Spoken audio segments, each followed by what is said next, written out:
The 672nd edition of the MMA Gambling Podcast on the Sports Gambling Podcast Network is brought to you by Underdog Fantasy. Sign up with promo code MMA SGPN to get a 50% deposit bonus of up to $1,000.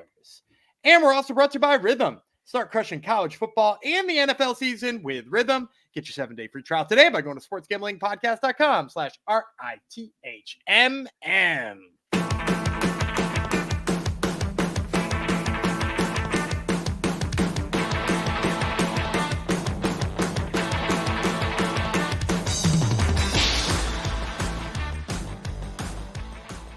Howdy ho, Degenerinos. Welcome to episode 672 of the MMA Gambling Podcast and the Sports Gambling Podcast Network, dedicated to David Banner, X3BP, who says that I did it again. And God damn it, what a slapstick operation. Anyhow, David Banner, thank you for saying that we're overlooked.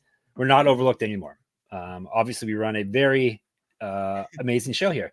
Music pops on in the middle of the show, and I have a crappy webcam. We're a fine show. Thank you for coming to the show, ladies and gentlemen. I'm one of your hosts, Taco Fox, aka the Cowboy Gentleman, aka what's my new name? Not a bowling ball, because the bowling ball is Darren Wynn. Darren Wynn. a lot of our viewers and listeners have told us. So thanks for coming to the show. And we got the UFC for you.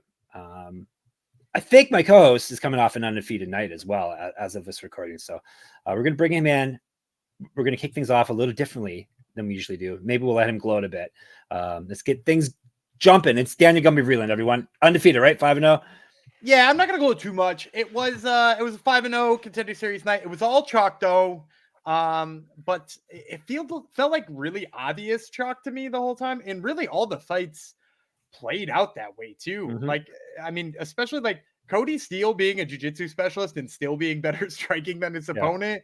Man, that is a lot easier than the whatever it was, -180 when it posted and -240 by the time the fight rolled around. But it was it was a 5-0 night, and we also got to see the return of the 0-5 night for our boy Yanni. So it was overall a very good night. So how are you for this season? Do I want to ask that on air? I don't know that I have the season. I do have our updated regional numbers after this past weekend. We're up to plus 19 units now. Partially thanks to our guy over on Fury FC who went ahead and won. I mean, I technically he was 9-1 at fight time and dominated, looked really great, beat Peñalimov with no problem. Shout out Jake Heffernan. And I think I put him in the spreadsheet at 5-1, which I think I'm maybe even like underplaying myself a little bit, but that's where I thought, it opened at 3. When I grabbed the numbers after they had settled, he was 5, but his number kept ballooning up. I could have put 8 to 9. But when I got after it, it was 5-1. I know some people in the Discord got 6-1. So all really great things. Shout out Jake Heffernan to you. Why do people doubt you still, Gumby? Well, why are these numbers going in the opposite direction of where you tell people to bet? Come on. I don't know. That one was overlooked too. That's why. Yeah, we're overlooked. All right. You have a special feature for us to kick things off this week, you told me. Yeah, so for kicking off the show this week, I know some people have asked for a few more underdog fantasy entries. It's a good way to get down on some player projections, or in this case, fighter projections. So me and Jeff have both amped one up for you here today, put together a 6-time entry, 3 plays, 6 times your entry fee play for us. Jeff, do you want to kick yours off? I'll go ahead and throw up. Look at this graphic. If you put it on the screen, I will. You don't have to. I can't remember what I did. Anymore. Look at that. I remember now what I did. Oh, this is amazing. Gumby's face is gone. Now we should track how many viewers we lose when we cover your face up. All right, my underdog ballot for this week. Lower than 46.5 significant strikes for Grant Dawson. If you check his recent output, I think it's been 4 straight fights. He's been under this number. He generally does not go over this number, and he's fighting. Wait, I have the person he's fighting as my next play, dude. No, he's fighting Rafa Garcia. Right. He's fighting Rafa Garcia. I don't think he's going to be loading a heck of a lot of strikes on it. So I feel comfortable with the lower than 46.5 significant strikes for Grant Dawson. Pat Sabatini, I get my grapplers mixed up. He's my other pick. I have him lower than 32.5 significant strikes. pretty much the same as Dawson. If you check his history, he does not land many strikes in his fights. I think you could probably add a whole bunch of these past 2 or 3 fights together, and you still aren't going to get to 32.5. So I like the lower there. And then a higher, finally. Higher than 19 minutes of fight time for Tatsuro Taira.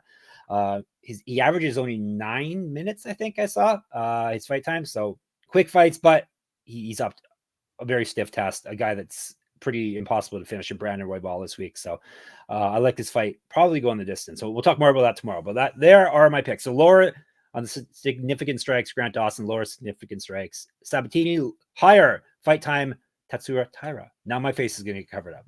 I like that one a lot, especially you like those plays? When you talk about wrestlers too in the significant strikes numbers, a lot of the ground strikes don't count as significant. So those are good plays there. Now I'm going to show you mine right here. We're going to kick things off with the higher than on Cody Haddon significant strikes. I think. Oh, look, you're going right around my graphic.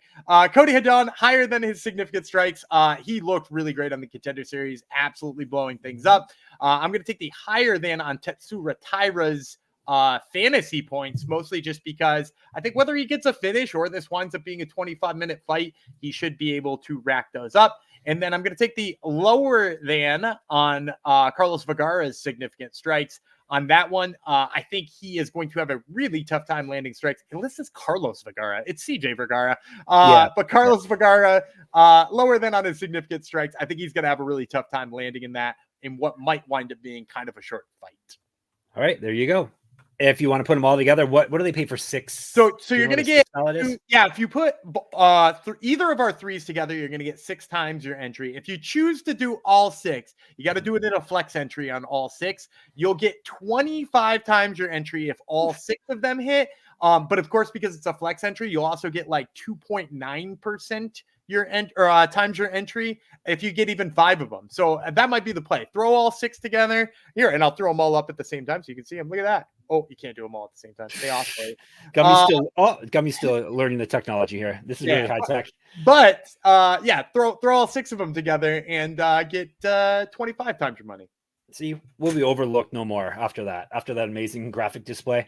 All right. So now you're set for the underdog, and maybe we've tipped our hands a little. Not necessarily, but we haven't tipped our hands on who we think are going to win the fights, but you got some additional breakdown for it. All right. Before we move on, just reminding you, we're still raising funds for the people who were devastated by Hurricane Helene. So basically, more specifically, as I can't say specifically the people of Western North Carolina, SGPN has teamed up with a local charity, mountainprojects.org, to help give back. The biggest donation will get a guest spot on the CFB Picks show and a ton of gear. Go to mountainprojects.org and hit flood support. Help out today. Thanks in advance, and thanks for everyone who has already donated. We've had a very good outpouring of support there. Also, remember, we need some 5-star reviews. So once again, thanks for tuning into our podcast, watching us, listening to us, doing both, however you consume us. If you go over to Spotify and give us a 5-star rating, only you can prevent corporate gambling from taking over, and that will help us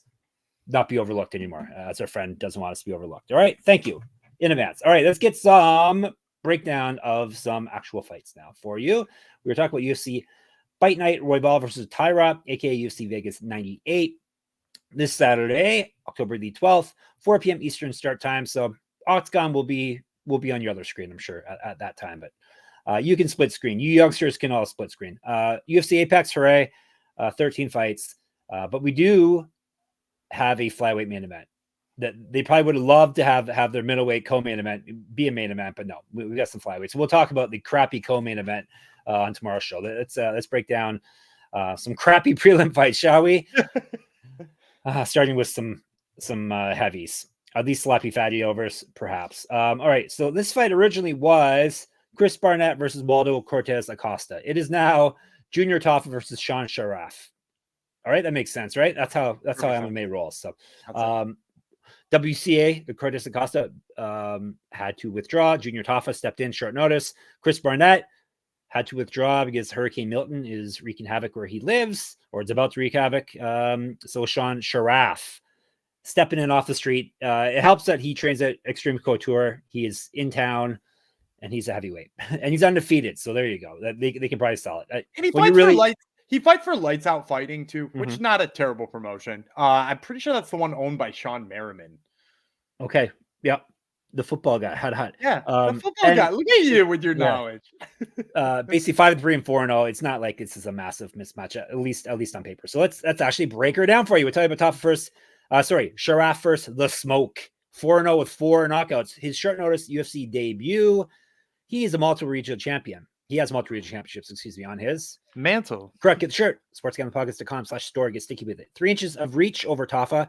Based on the last weigh-ins, he was 16 pounds heavier, plus 250. So not a massive number for a guy short notice debuting. The Juggernaut, Junior Tafa. This is the younger of the Tafa brothers. Do you know that his name really isn't Junior Tafa, Gumby? I was going to tell you that. It's crazy. I was like, wait a minute. Okay. I pulled up his Tapology page. It's not even Tafa. Yeah. Junior Tafa is his nickname, I guess. His real name is Pascal Samumani Milo. So how that turns into Pascal Milo. Pascal Milo. How that turns into Junior Tafa, I don't know. Maybe it's a New Zealand thing, Australian thing. He's both. I don't have the slightest clue. Tafa is listed as Justin Tafa. Maybe, but I was going to say maybe he's adopted, but they look alike too, don't they? They definitely are. They're like twins. All right. We have viewers from all over, I'm sure, and listeners. Let us know in the Discord or in our comments on YouTube. Let us know why this Pascal fella is really Junior Tafa. He's masquerading. Anyhow, all right, Junior Tafa, the Juggernaut, we know him as 5-3 with 5 knockouts. Been knocked out once, submitted once. These guys are going the distance. This is a sloppy fatty's over for sure. 1-3 in the UFC. He's lost 2 straight, both via finish. He's fight at light heavyweight, 1-0-1 in pro boxing. Also has an extensive record in pro kickboxing. Don't have the exact details. It's incomplete on Wikipedia. He's one of these weird guys with the strike differential plus 0.0. Somehow he's been hit exactly the same amount of times as he has hit his opponents. 3 years younger than Sharaf, an inch taller, minus 300. Now we let Gumby kick things off. Before he went on air, he was contemplating taking a heavyweight dog here. So first of all, sloppy fatty overs, over 1.5 rounds on this one, plus 200. I think you have to. It's crunch is crunches into that. Is it not? Everyone it's the whole Discord now. I know, but was it him that started it? Yeah, he's the originator. It's a crunch. It's a trademark crunch. Yeah, Crunch Analytics has he crunched the numbers though on this? That's what I want to know. I'll have to ask him. Does he know how often the sloppy fatties overs have been hitting? Okay, Crunch, let us know. The correct answer is enough. Yeah, but 2-1, I think there's a good chance that there's a feeling out process. And both of these guys are used to just like knocking people's blocks off and walking away. And Tafa, look, I am going to take Sean Sharaf, but it's mostly just because I can't stomach thinking about taking Tafa at -$3. That's an insane line for this dude against literally anybody in the world. Like he's not a negative. He's polished striker, and don't get me wrong, Sharaf is going to give him a striking match, but Sharaf's like a good enough striker too. There's no size discrepancy. If Sharaf knows how to shoot a takedown, which granted I can't find any film on him shooting one, he'll score it on Tafa because anybody can score one on Tafa. Tafa also notoriously had a worse gas tank than Muhammad Usman, so like I don't know, contemplate what that means at -300. I'm not saying that I'm going to rush to the ticket window to get a whole bunch of money on Sean Sharaf at plus 250. But like, if you're asking me which side to get in on this, it's got to be Sharaf. He's got, and by the way, for people who haven't seen him, just like YouTube, a couple of videos of him, he does have pretty crisp striking. Yeah, he's got like a nice overhand right. He's got kind of like a sneaky uppercut. One of the knockouts I saw, he like kind of came underneath and hit a guy in the chin with an uppercut. Kind of looked a little Mark Hunt-esque. Granted, not as fast and not nearly as technical, but like, you know, kind of chunky guy with big power like that. Like, and I know Tafa's the Hunt guy, but yeah, I'm gonna go Sean Sharaf here. He just knocked out Nathan Mullet. Nathan Mullet. I watched that. That's the uppercut one, right? Mullet's like flopping around on the ground, like ouch. It's not like he got knocked out. He's hurt bad, it looks like too. Yikes. Yeah, he hits. I was going to take Huggy Bear because I was gonna take Huggy Bear. He was 3-1. Yeah, for the exact same reason. Like I can't pay this money for Junior Tafa. Maybe Justin, but not Junior. All right, fine. I'm going for, we want all the smoke, Gumby. Fine. Let's roll the dice on Sharaf. I need some more dogs anyhow, so let's do it.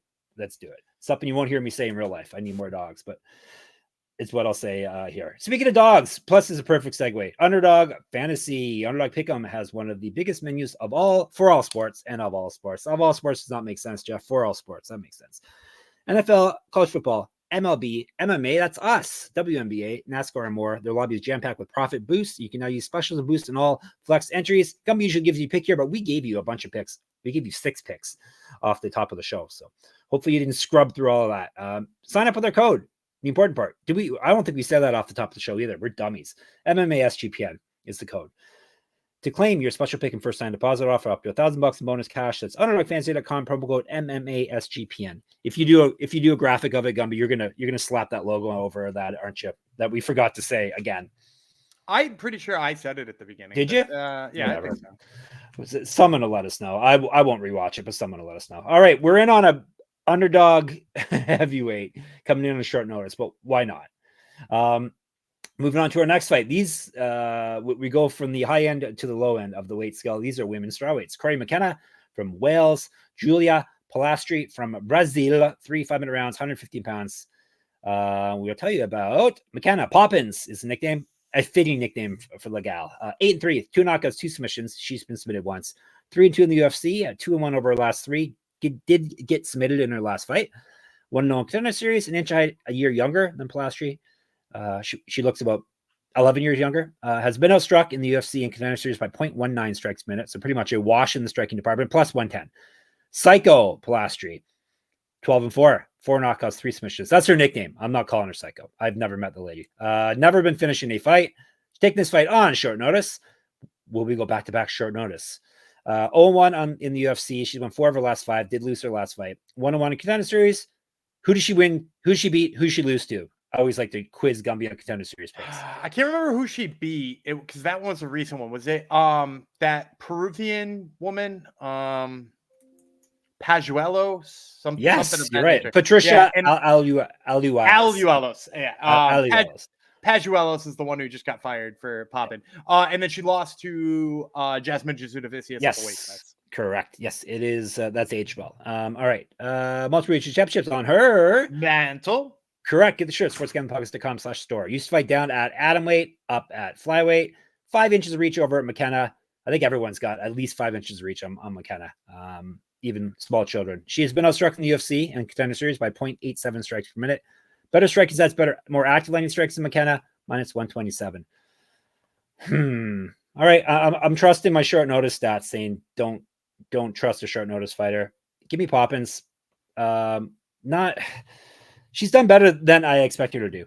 I've been off her a few times, I know, in previous fights, but I think this is a good enough matchup for her. I think she's a good enough fighter to beat Julie Polastri, Julie, either of them.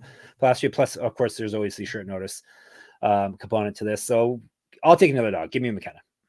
I'm gonna go Polastri. I think my biggest issue here on McKenna as a play is she is somebody who kind of relies on being like a tougher fighter in the clinch and like somebody who can get a takedown, right? She shoots a ton of takedowns. Polastri out-grappled and out-muscled Josephine Knudsen. And granted, she lost that fight because the volume was there on the Knudsen side, right? She landed like 130 strikes or something like that to Polastri's 70.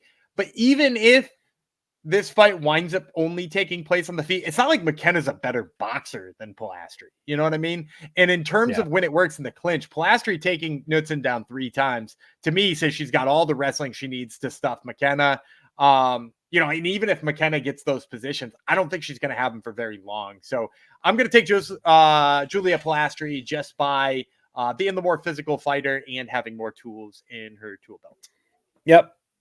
A fine view to have on this fight, but yeah, McKenna does spam the takedowns. She over 3 for every round, basically. So hopefully she can land some takedowns here and squeak out a decision victory for me. But we shall see. Let's move on to men's bantamweight. Dan Argueta versus Cody Haddon from New Zealand, Australia, versus New Zealand. We'll tell you about the determined Dan Argueta, one of my favorite nicknames. 9-2 with 2 no contests. He's been knocked out twice, submitted 4 times. He's knocked out 2 people, submitted 4 people. He's only been stopped once. He's been submitted the 1 time. 1-2 with 2 no contests in the UFC. Somehow he got back-to-back no contests, which is crazy. 1-1 with 2 no contests over his last 4. He got submitted in his last fight.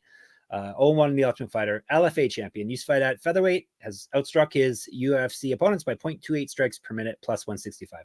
Haddon, 7-1, 5 knockouts, 2 submissions. He's finished everyone. He himself has never been finished. He owes this. No, he says he owes rounds. Yeah, he owes his rounds. This is his debut. Sometimes the math confuses me. His debut, he's coming off a successful stint on the Contender Series, 1-0 there. He's won 5 straight fights, all via finish, because that's what he does. He finishes everyone. Has not lost since June 2021. His only loss. Regional champion. I think he's one of the Hex champs back in the day, I think. Inch reach, 5 years younger than Argueta. Better striking stats, 4 times more active landing strikes. But this is all based off of his 1 fight in the Contender Series, where he outstruck his opponent by 5.71 strikes per minute. He's at minus 170.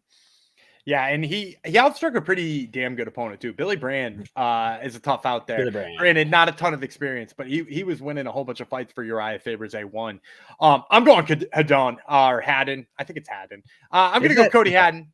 And I think the big thing for me is just like, dude, his hands looked insanely good on Contender Series. Like, he was so fast, so quick, had really, really excellent footwork. And like, Argueta's fight style is pretty obvious, right? Like, he needs to march you down.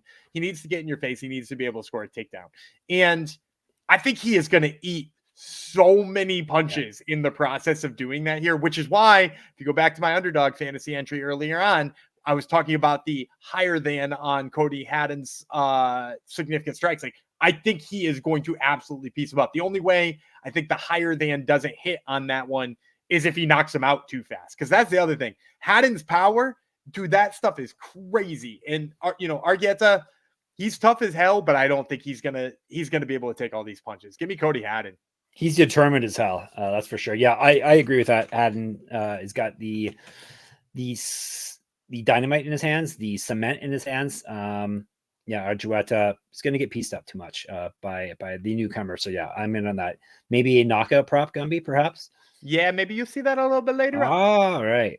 Tomorrow. All right, let's move on to featherweights, right? Yes. Jonathan Pearce, Pat Sabatini, a couple of Americans going at it at featherweight. Tell you about Mr. Sabatini first, 18-5, 2 knockouts, 11 submissions. So you know how he gets the job done. He's been knocked out 3 times, 5-2 in the UFC, loss over his last 3, got knocked out in his last fight. Regional champion, 2014 pro MMA debut, 2-0 in pro grappling, or at least that's what we have records for it. He has outstruck his UFC points by 0.48 strikes a minute, plus 130. JSP, the blasphemous nickname of Jonathan Pearce, 14-6, 9 knockouts, 2 submissions. Been knocked out once, submitted 3 times, 5-3 in the UFC. However, he's lost 2 straight. Before that, he went 5-2.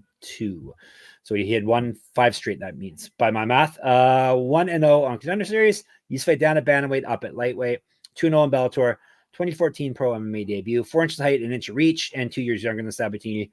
Twice more active landing strikes, better grappling stats too than Sabatini, surprisingly. And he's outstruck his opponents by 1.89 strikes per minute, minus 145. Give me the striker, like I always do. Plus, JSP's a decent enough grappler as well, but I think he's going to get the job done on the feet against Sabatini, lighting him up. Maybe a knockout prop. I'll have to look into that for tomorrow's show. But yeah, I like Pearce. I'm gonna go Sabatini. Okay. I think ultimately he's underrated as a grappler, despite the fact that that's kind of the only thing he does. And as we saw with Jonathan Pearce in his last fight, he is an all right grappler, right? Like he took down Joe Anderson Brito, but then like his submission defense is kind of questionable, right? And like you want to go back to his other loss, he got like, and granted it was up at lightweight, he got bullied by Joe Lozon. A guy notoriously not very strong to bully you. And I want to say, was that a TKO loss? He TKO loss to Joe Lozon? Sounds like something that happened, yeah. Yeah, and it was like just by like brutal ground and pound as he worked him down. And many fights have gone on since then. JSP has shown quite better in terms of his takedown defense and stuff like that. But also, you have to worry about where his mental space is after taunting a guy and being submitted 3 seconds later. Right? That's what happened in his last fight. He said, "Why don't you get up and do something?" And he's like, Yes. "Okay, I will." And I submit you. Forgot about that. That was great. Joe Anderson Brito is not as good at jiu-jitsu, in my opinion, as Pat Sabatini. Now he's got a lot of other weapons, and Pearce might be able to just focus on the grappling of Sabatini. But ultimately, I think Sabatini's grappling is good enough here. I think he catches Pearce in something, and I'm going to go Pat Sabatini. All right. We are differing. Interesting. Gumby's got to catch up to me in the season standings. I did go 10-2 last week, so that was he did 10-2. So I went 8-4. So Gumby gained a couple on me. All right, let's move down now to flyweights for the next couple fights. CJ Vergara, don't call him Carlos. Is that what his name was? Yes, Carlos. Ramazan Temirov. So we know we're gonna pick him because his name ends in Ov, and he is from Uzbekistan. This is 3 5-minute rounds if they need it at flyweight. Tell you about Vergara first, 12-5-1 with 7 knockouts. He's been submitted twice, 3-3 in the UFC, 2-1 over his last 3. Did lose his last fight. Has missed weight 4 times at flyweight. You heard that correctly. Nothing super recently, but 4 times. 1-0 contender series, regional champion. He's fed at bantamweight, 2012 pro MMA debut. An inch of height over Temirov, plus 250. Tamerlan is the nickname, which the Google translation says "cool off" is what it translates to. Do you have any background in this nickname, Gumby? No. Isn't a Tamerlan a small monkey? Temurlan? Really? Oh, a tamaran. No, I think that's a tamaran. Yeah, that's different. This is totally different. But it would be funny if a small flyweight named themselves after like a small monkey. What if you said Tamerlan Tamarand, a cool off monkey? That'd be even better. This man is 17-2. So no cooling him off. 10 knockouts, 1 submission. He's making his UFC debut. Here's what I tell you: he must be good. No contender series, no tough, no short notice. He's just signed outright and gets to make a big 12-12 probably to start off his UFC journey. He's won 9 straight fights, 4 straight via TKO. TKO for an Ov guy, this is crazy. He's not lost since September 2019. Has fought basically at every weight class, including strawweight, excuse me. Atomweight would be maybe a stretch. Strawweight, bantamweight, featherweight. Now he's kind of in the middle of flyweight. 6 years younger than Vergara, minus 275. Plus, they're giving him a easy matchup, so they must like him. Go ahead. Yeah, they're giving him a really easy matchup. Seems like Vergara's the guy who they wheel out when they wanted flyweight to start on the right foot, right? Yeah. And Temirov is really tough. Like I went back and I watched some film on him because I'd heard of him. He was one of those guys that Sean Bitter, MMA Wizard, was really into for a while. And so I went back and reminded myself, he is so elusive. He's so hard to hit. And that's part of why, if you go back to my underdog fantasy entry at the beginning, I got the lower than on Carlos Vergara's significant strikes. That's because Temirov, he just gets out of the way of everything you throw and then cracks you back. It's really, really, truly impressive. And then when he does decide to go forward, he has some real put away power, some good spinning back kicks. He's an incredible kickboxer, basically. And so I like all of those parts of what he's doing here. And I don't even begin to facet how Vergara is going to win this fight. So Temirov at less than $3, that's exciting to me. He's not going to win it, is how, right? Yeah, right, exactly. and Temirov looks like he's built like a fire hydrant, right? Yeah, he's a stocky boy. Yeah. Yep, he's a big boy. Not a bowling ball. I'll say fire hydrant this time. Not quite Paul Harris style fire hydrant, but close. All right. Should we move on?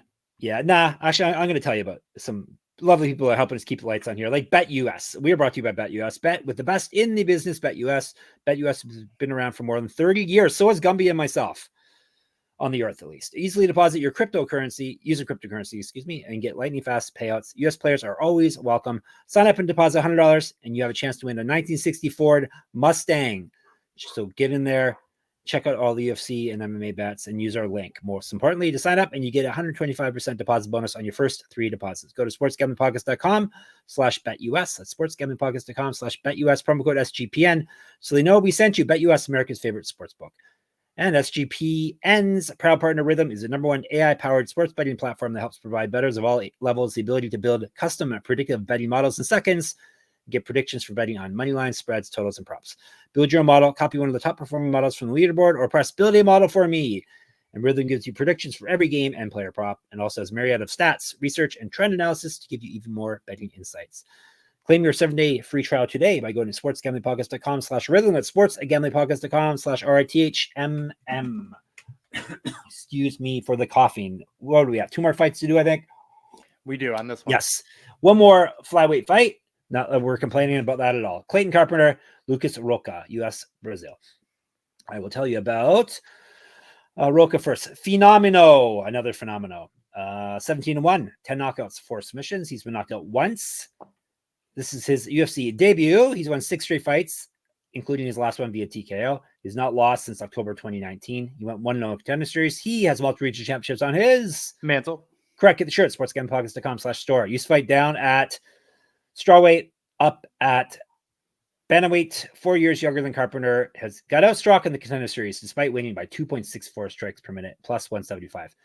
Carpenter, 7-0, 2 knockouts, 3 submissions, 1-0 in the UFC, 1-0 contender series, won his last fight via submission, 3 inches height, 2 inches reach over Rocha, better striking stats, 3 times more active landing strikes, better grappling stats, all based off of the one fight for Rocha. Has outstruck his opponents by 1.65 strikes per minute, minus 200. I wish I didn't have to go first here. Kind of a tough one. Give me chalk here. I think Clayton Carpenter's better than Lucas Rocha all around. But this one probably closer than minus 200 fight, though, in my eyes at least. Let's see what Gumby thinks.